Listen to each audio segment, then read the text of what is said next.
दोस्तों, कैसे हो आप सब। स्वागत है आप सभी का आशुषिक चैनल पे।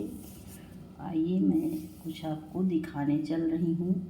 ये क्या है दोस्तों, इसको तो सभी लोग पहचानते हो। किसकी पत्ती है? ये नीम की पत्ती है, जो कि खाने में बहुत ही कड़वी और इतनी ज़्यादा गुणकारी, इतनी फ़ायदेमंद है कि क्या बताऊँ।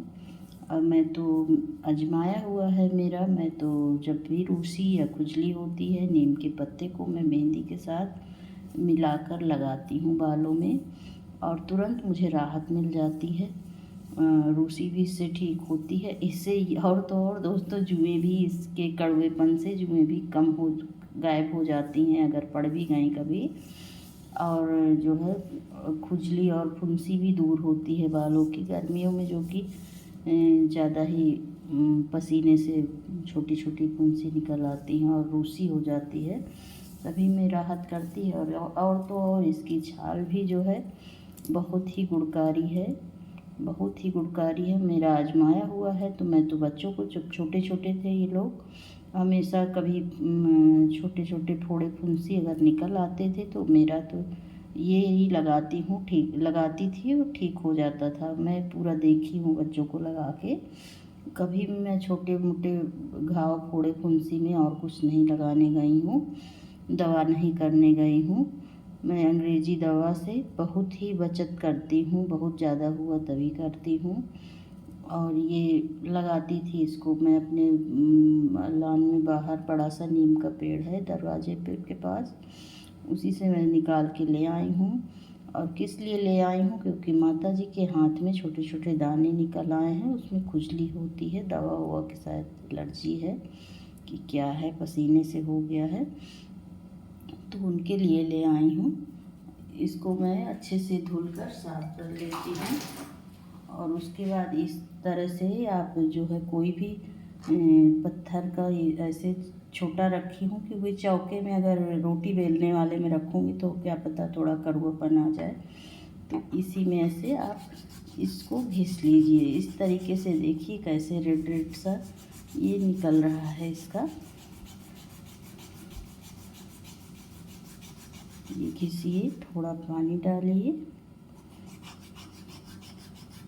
अगर ज़्यादा घाव है तो ये इसको सिर्फ इसी को लगा दीजिए, साफ़ करके नीम के पत्ती का पानी उबाल कर और इसको लगा दीजिए, ठीक हो जाएगा। 2-3 दिनों में ठीक हो जाएगा पक्का। और अगर दाने हैं, खुजली हो रही है उसमें, और छोटे छोटे हैं, उसमें घाव सा नहीं बना है, तो आप इसमें एक चीज़ और मिलाइए, 2 दाने काली मिर्च की। काली मिर्च को भी इसी में ऐसे ही घिस लीजिए उंगली से पकड़ के। मैं अभी नहीं मिला रही काली मिर्च, लेकिन क्योंकि खुजली करके वो पपड़ी को निकाल ली हैं, तो मैं इसी को डायरेक्ट ऐसे ही लगाऊंगी। ये देखिए दोस्तों, उनके कई सारे दाने हो गए हैं, तो थोड़ा सा और करना है अभी। इसको किसी बाउल या डिबिया में ऐसे ही अलग से निकाल लेती हूँ। बर्तन में नहीं करूँगी, क्या पता कड़वापन आ जाए। ये निकाल कर और फिर और सा पानी डाल के इसको और मैं घिस लेती हूँ इस तरीके से, जितना ज़रूरत हो आपको। एक बार आप ये छाल पा जाइए, अगर पेड़ नहीं भी है आपके यहाँ, एक बार ये छाल पा जाइए आप, तो कई दिनों के लिए काम चल सकता है। और चेहरे पे भी कई बार मुहासा और वो निकलता है, उस पे भी ये लग जाएगा, फ़ायदा करेगा। और नीम की पत्ती का पानी भी उबाल के आप फ्रिज में रख सकते हैं। इस गर्मियों में जो दाने छोटे छोटे से और गर्मी से निकल आते हैं, उसमें बहुत ही राहत देगा। मेरी बेटी के चेहरे पे दाना निकला था, तो मैं ये नीम का पानी उबाल कर फ्रिज में रख देती थी, और वो जो है उसी से थोड़ी थोड़ी देर पर रुई को डालकर उसी में फाहे से मुंह में लगा लेती थी बार बार, तो उससे भी उसको बहुत फ़ायदा मिला था। एक बार और कर लेती हूँ दोस्तों, फिर बहुत मतलब काफ़ी हो जाएगा उनके हाथ के लिए। निकाल लेती हूँ, फिर इस टाइम भी लगा दूँगी और सुबह भी लगा दूँगी। ये मैं छोटा सा चौका इसी सब के लिए लाई हूँ। कभी थोड़ा फुंसी हुआ तो ये सब घिसने के काम आता है, या फिर चंदन को घिस के अगर दाने हो गए हैं तो गर्मियों में चेहरे पर लगा लीजिए, उससे भी राहत मिलती है। इसी सब के लिए मैं छोटा सा चौका ख़रीद के लाई हूँ। ये अपना रोटी वाला नहीं यूज करना पड़ता और इसी से मेरा काम हो जाता है।